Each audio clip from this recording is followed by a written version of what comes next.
Back to my channel Princess Mili official. আমি একটা blog নিয়ে চলে এসেছি বিয়ে বাড়িতে গেছি, ঘুরছি। তো ঘুরে দেখালাম লোকেশনটা কোথায় এসেছি। তারপরে খাওয়ার জন্য খাওয়ার টেবিলে চলে এসেছি। তো ভাবছি কখন দেবে, খিদেও পেয়েছিল, তো এখনও দিচ্ছিল না। অবশেষে খেতে দিয়ে দিল, তো খাচ্ছিলাম। খেতে খেতে ভাবছিলাম যে কেমন লাগছে খেতে। ওই মোটামুটি ভালো হয়েছে, অতটাও ভালো হয়নি খেতে। আমি খেয়ে একটু একটু অস্বস্তিতেই পড়ে গেছিলাম, ভালো লাগছিল না খেতে। আর অনেকটাই দেরি হয়ে গেছিলো খাওয়া। খেয়ে দিয়ে এসে মায়ের সঙ্গে ভাবলাম একটু ছবি তুলবো। ছবি না তুলে আমি ভিডিওটাই করে নিলাম, ব্লগের মধ্যে দেওয়া যাবে এই কারণে। দিয়ে মণ্ডপ যেখানে বিয়েটা হবে সেই জায়গাটা দেখাচ্ছি। দেখাতে দেখাতে আমার চোখে পড়লো বর পোস্ট দিচ্ছে, ছবি তুলছে। তো সেইটাও আমি নিয়ে নিলাম ভিডিওর মাঝখানে। তো তারপরে মেয়েকে আশীর্বাদ করছে। আশীর্বাদ করতে করতে আমরা খেতে চলে আসলাম। তো আবার দুপুরে লাঞ্চ করতে চলে আসলাম। লাঞ্চ করি আমরা, ততক্ষণ আমাদের খাওয়া হয়ে গেল। তারপরে গায়ে হলুদ হচ্ছে মেয়ের, সেই ভিডিওটাও নিচ্ছি। ক্যামেরাম্যান শিখিয়ে দিচ্ছে কীভাবে গায়ে হলুদটা দিতে হবে।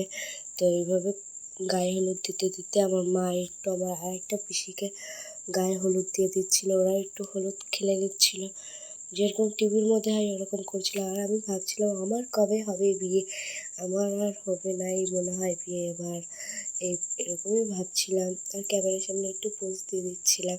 পোজ দিতে দিতে তারপরে আবার ছাদে যেতে হলো। ছাদে গিয়ে মেয়ের জল দিয়ে স্নান করানোর জন্য। আর আমি একটু ভিডিও করে নিচ্ছিলাম রাস্তা, কত সুন্দর লাগছিল। তারপরে সব কাজ শেষ হয়ে গেল, তাই নিচে নেমে চলে আসলাম। আমরা বাড়ি যাবো এবার, বাড়ির রাস্তায় দাঁড়িয়ে আছি।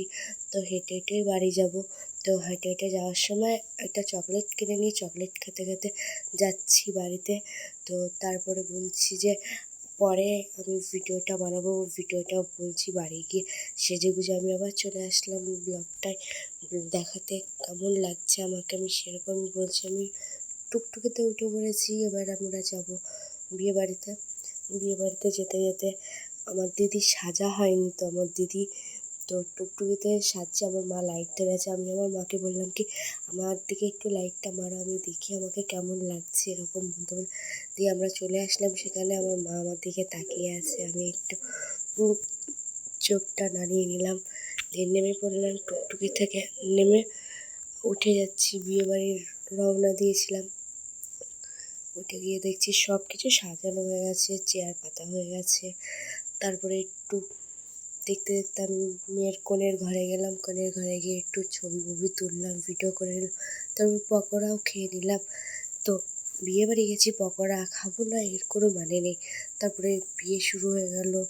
তো ভাবছো কী আনন্দ, বিয়ে মানেই কত বড়। তো ভাবছিলাম যে বিয়ে হচ্ছে, মালা বদল হচ্ছে, তো আবার পায়ে নমস্কার করছে। এটা কারোর বিয়েতে আছে নাকি জানি না, এই দেখলাম ইউনিক। এই ভিডিওটা আমার সেই লেগেছে এক লেভেলের। আর বিয়েটা খুব তাড়াতাড়ি হয়ে গেল।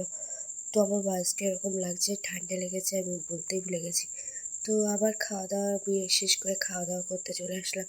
খাওয়া দাওয়া করতে এসে দিয়ে দিল নান পুরি আর তরকারি। তো খেয়ে নিচ্ছি। আমি আবার বলছিলাম, মা ছিল, পিসি, দিদি সবাই ছিল। আমি বলছিলাম যে আমি খেতে পারবো না, ফেলে দেবো। আর ভাত তো নিই আর লাস্টে আইসক্রিমটা নিয়ে জন্যে খাওয়া আমার, তাই আইসক্রিমটা নিয়ে উঠে চলে এসেছি বাড়ির রওনা দেওয়ার জন্য। দিয়ে রাস্তায় এসে খাচ্ছি। এখানে ব্লগটা শেষ করছি। Tata guys.